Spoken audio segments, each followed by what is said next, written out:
What's up, guys? This is Higgins with Legal Automations. I'm on a quest to try out every filament in every color, and on today's episode we are taking a deep dive into Elegoo's PETG in transparent. A rapid PETG in transparent. I've done a couple of rapid PETGs from Elegoo before, both in green and yellow. This one is obviously the transparent version. Love the fact that it comes in a cardboard box with cardboard spools. Love the fact that, it's nice, easy to open packaging, although I seem to be struggling slightly. As you can see, the spool is very nicely wound, as well as very, very clear. Anyway, as you know, here at Legal Automations, we always dry our filament for at least 6 hours. So I'm going to go ahead and stick this in the filament dryer, and I will see you back here shortly. Alright, so if you're new here, we always start out by printing a benchy in the generic filament settings in Bamboo Studio, in this case generic PETG, so we're going to go ahead and get that sliced up. Should take just a little touch over an hour, which is pretty common for this one. We're going to go ahead and get that sliced up and send off to the printers, along with all these other test prints. And here they are. So, like I said, we're starting out with this generic benchy here. Basically, very little, any real major issues. Maybe a little bit of string. Yeah, there's some stringing there.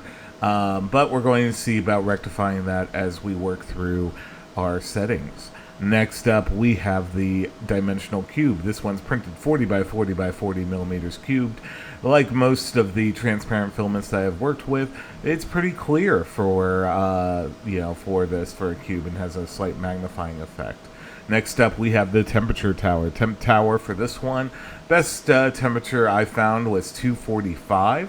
That spike had the least amount of stringing and globbing on it, which is always good to see. Basically, I would recommend around 245. Next up, we have the retraction test. Retraction test performed very well. No real major issues with that. Max volumetric speed test. So here there was some issues as you got above about 26 millimeters cubed per second. So I'm going to recommend around 25. Just as a precaution, which is a little bit slower than what I would typically do for any sort of rapid PETG, or even my PETG of usual choice. Next up, we have the overhang test. This one performed very well, no real issues, even at 80 degrees. Anyway, we got those settings dialed in, and we reprinted that benchy. Basically everything looks fine. I mean, I wish it was a touch clearer, but that's just my own personal preference.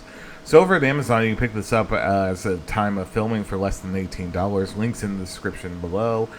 Overall, I'd say, it's pretty good for that price. I mean, no real major issues. My overall thoughts, though, I don't like the fact that it's marketed as a rapid PETG and yet is slower than what I would typically use. So that's something to be aware of if you're looking at picking up this filament.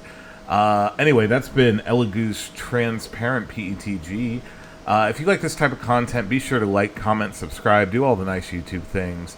I'm a relatively new channel and it does help. Anyway, I've been Higgins with Legal Automations. Hope to see you back here at the next full review. Thanks.